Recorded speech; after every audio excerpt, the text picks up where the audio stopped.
Hey guys, welcome back to the channel. Today we have part 2 of this comparison between the Pro 2000 and the Bachmann Berkshire right here. So to begin, before we begin the mechanical, I guess, portion where we see how they run, I have a few notes about, I guess, the prototypes and the engines themselves. So, the Pro 2000 engine you see in the front here, there was 2 runs. So this is actually the second run. However, the first run has these different wheels, and they look sort of one-dimensional. There seems to be something wrong with them. There's it's missing like the counterbalances, or like there's something wrong with the casting, the mold, where it just looks kind of odd. There's no depth to them. It's just like one single piece. I'll show you a picture of it right here, and you can see how they look kind of strange. And so the second run, as you can see right here, has these much better looking wheels, and that's actually the #1 differentiating feature you can see between the 2 runs. Yeah, and then another thing to note is that these Bachmann models, as you know, they also come in the nickel plate scheme as well as the Chesapeake and Ohio scheme, but the nickel plate scheme has something a little bit unique. Certain models, I believe the 759 and the 765 non-railfan version had the Mars light in the front here. And it does operate, so both the headlight and Mars light does operate. However, they are both just constant. So the Mars light does not flash. It kind of just stays on. I don't have one, but from what I recall, the Mars light basically just turns on along with the headlight. So basically it just acts like a second headlight. So that's something that you might want to consider. Since they're wired together, I don't know how easy it would be to have them operate separately. But yeah, that's just something to talk about. It's just something to note, because, you know, obviously non-operating Mars light might be some kind of concern for some people, but yeah. And then obviously then the Pro 2000 Mars lights obviously do work normally. In fact, I'll show you a shot of it right here. Alright, now let's talk mechanical. The Walrus version, it has bearings, it has plastic axles, unfortunately. It's a split chassis model. However, it runs absolutely amazingly. It weighs 1 pound 5.4 ounces. It has a 5-pole cam motor with flywheel, and yeah, that's pretty much what it is. Oh, also it has a traction tire on the rearmost wheel. I believe it did come with a extra wheel without traction tire, so you can swap it out, but I think by default it does come with a traction tire. But either way, you have choice to change it out if you want. I'm not 100% sure if it came with or without it. The Bachmann model has a 5-pole can motor. It also has a flywheel. There's no bearings. As I said, the third wheel is powered. There's no traction tires of any sorts. It weighs 1 pound 4.4 ounces. So they actually are in the same realm as far as weight goes. However, the Walrus one has traction tires, which makes it pull significantly more. If you guys don't know, I actually don't really like traction tires, so I will remove mine. However, yeah, it's just personal preference. I don't really like traction tires. I think these pull fine without. However, if you really want to make them pull really long cars, or really long trains, feel free to add them. The Walrus one comes with them, the Bachmann ones don't, so that's just something to note. And yeah, now I'll show you how they run, actually, in person. So, we'll try running these engines now. We'll begin with the Pro 2000 engine, and just to note, both of these have been running because I've owned these for some time now. So yeah, let's get started.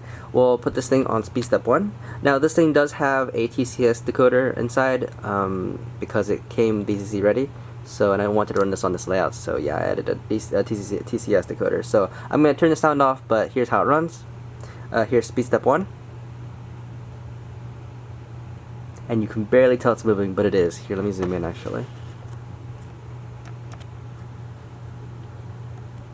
That's speed step 1, and that is absolutely insane. You can barely tell it's moving actually, but yeah, so that's very, very nice. Very slow, and obviously we turn it higher.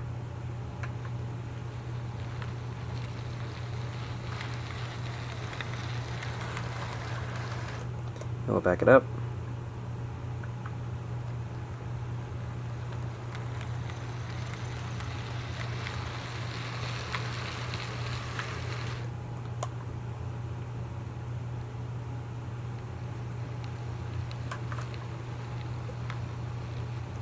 So yeah, as you can see, completely silent, absolutely an amazing performance. Smooth at slow speeds, smooth at high speeds. There's no kinks. It is a lovely running engine. And this is why I still think Pro 2000 engines run by far the best. Their mechanisms may be built a bit overcomplicated, and they have, you know, the plastic axles and whatnot, but man, these run so well. Anyways, so obviously this is kind of hard to beat, but we'll give the Bachmann engine a try right now. Alright, now we can run the Bachmann Berkshire, and yeah, so there's actually one more thing I need to talk about, and that is the decoder in this engine.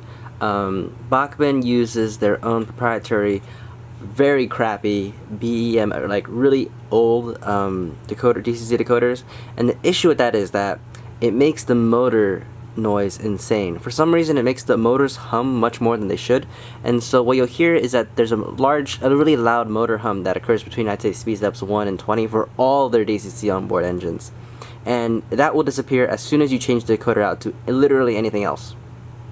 So that is one thing to note. Please try to ignore that.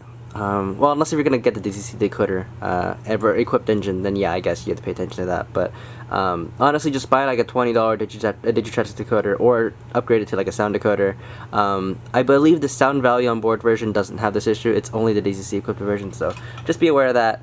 So yeah, when you hear it, just try to ignore the motor sounds, motor humming sounds if you're planning to change the decoder out if you're gonna get one of these. So let us start her up and enter the number in. Okay, yeah, cool. So speed step 1, can you hear that?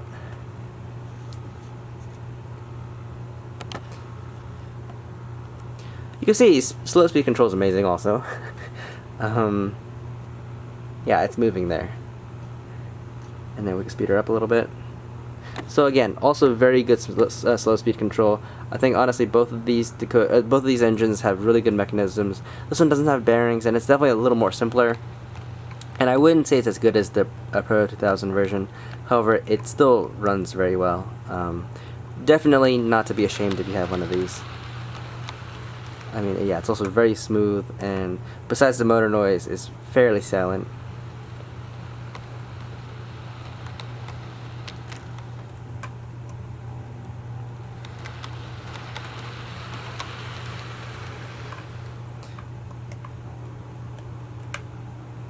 There's the headlight.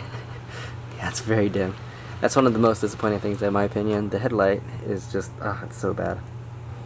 Anyways, let me get her back in shot. And yeah, so as I said, both engines actually run really well.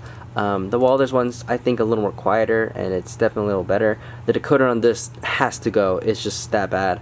I'm still debating if I should keep this and try to upgrade everything, including the lights and the motor, or lights and decoder, or I should, I don't know, get rid of it or whatnot. I really do like this engine. I think it looks great. I think Bachmann, although their detail is less, and I mean it's because it costs less. So this thing costs, I'd say, I mean, you could probably get it for about 100 to 150.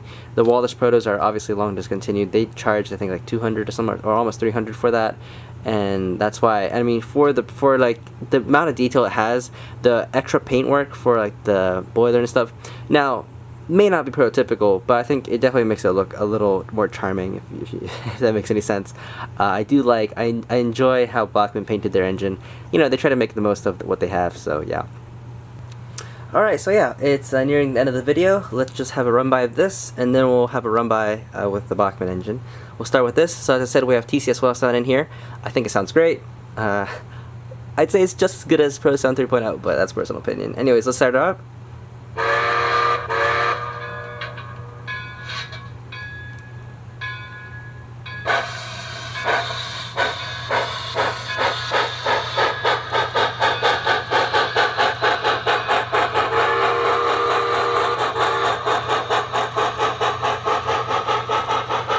And yeah, so in summary, I think the Pro 2000 is a great model. If you could find one on eBay or anything like that, I'd absolutely go for it. If you're in market for Berkshire, absolutely amazing detail. Definitely fragile, so do be careful of that.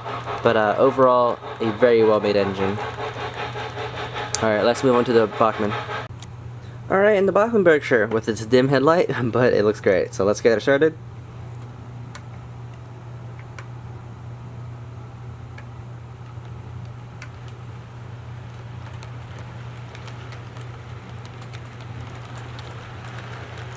yeah, so I think an equally lovely engine.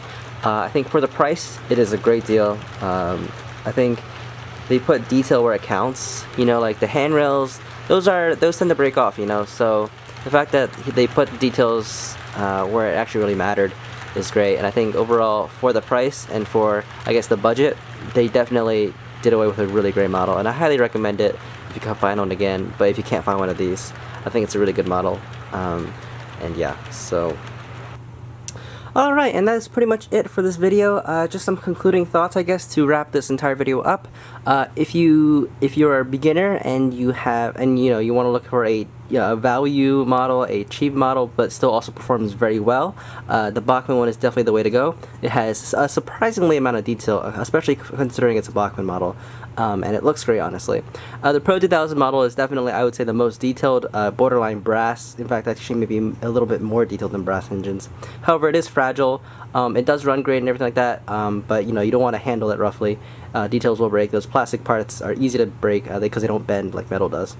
And then I didn't really talk about MTH this video because, well, I kind of already discussed it in a different video, but that one, if you really want smoke and you really want marker lights, operating marker lights and operating number boards and stuff like that, then I guess MTH is nice, but it is $500, so do keep that in mind. And it has, I would say, a detailed quality that's in between these two. So yeah, and obviously another thing to note is that this is discontinued. So if you don't want to buy used, then I guess this is out of your option. Out of your option. So I guess you only have to stick with either Bachmann or MTH, which I guess it's up to you. So, anyways, that's pretty much it. They're both really nice models. They were both built very well. They're very much built for purpose. They're targeting different audiences, different markets, and as far as their audience goes, they've absolutely nailed it. So yeah, I highly recommend both engines, depending on, especially it depends on what you want, but I highly recommend both. And yeah, that's pretty much it. I hope you guys enjoyed. If you have any questions or comments, please comment down below. And yeah, that's pretty much it. I'll see you guys next time. Bye.